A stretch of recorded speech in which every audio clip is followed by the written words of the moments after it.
నేను చిన్నప్పుడు ఇక్కడ ఉండాలనుకున్నా. ఫర్ ఎగ్జాంపుల్ ఈ ప్లేస్ నేను ఒకరోజు వెళ్ళాలని. ఆ ప్లేస్‌కి వెళ్ళాలన్నప్పుడు ఈ డిస్టర్బెన్స్ రావాలి. ఊరికెళ్ళిపోతే ఆ ప్లేస్‌కి వాల్యూ ఉండదు గదా!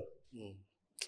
ఊరికే ఆ ప్లేస్‌కెళ్తే నువ్వు కష్టపడి సంపాదించి ఇది అబ్బాయిలకి కరెక్ట్‌గా మస్తుగా అనిపిస్తది. అంటే అర్థమైద్ది. నువ్వు కష్టపడి సంపాదించి నీ నీకిష్టమైన ఒక బైక్ కొంటావు చూడు. దానికి ఫీల్ ఎందుకు తెలుసు? సెంటిమెంట్ ఎందుకు కనెక్ట్ అవుతుంది చెప్పు? కష్టపడ్డాం. దానికోసం నేను ఇన్ని రోజులు నేను నెలలు డబ్బులు దాచిపెట్టి లేదా ఇది చేసి కొన్నాను. అదే సైలెంట్‌గా ఈజీగా ఇలా వచ్చిందనుకో బైక్ రఫ్ ఆడిస్తావు దాన్ని. హ్మ్.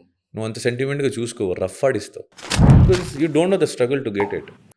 సో, ఐ థింక్ మీరు తీసుకునే స్టెప్ మీ ఆలోచన ఎలా ఉండాలంటే, you have to motivate yourself. You are నువ్వు ఐయామ్ డన్ అనేది ఎప్పుడో అన్నప్పుడు, నన్ను నేను ఓడించాను, నన్ను నేనే ఓడించగలను అన్నప్పుడే మీరు యూ కెన్ గో హైట్స్. వచ్చిన వాళ్ళందరూ నిన్ను ఓడిస్తున్నారంటే you are dead. So, you have to be mentally strong. నువ్వు తీసుకోవాలి. యాక్సెప్ట్ చేయాలి. హ్మ్. That is life. నీతో ఉండాలి. నీతోనే అందరూ ఉండాలి. నిన్నే అందరూ ఇష్టపడాలని రూల్స్ లేదు. వాళ్ళకి నచ్చినప్పుడు వస్తారు. నచ్చినప్పుడు వెళ్ళిపోతారు. సో, అదే యాక్సెప్ట్ చేస్తే సరిపోతుంది. యాక్సెప్ట్ చేస్తే హ్మ్. ఒక 10 రోజులు బాధపడతావు. యాక్సెప్ట్ చేయకపోతే 10 సంవత్సరాలు బాధపడతావు. హ్మ్.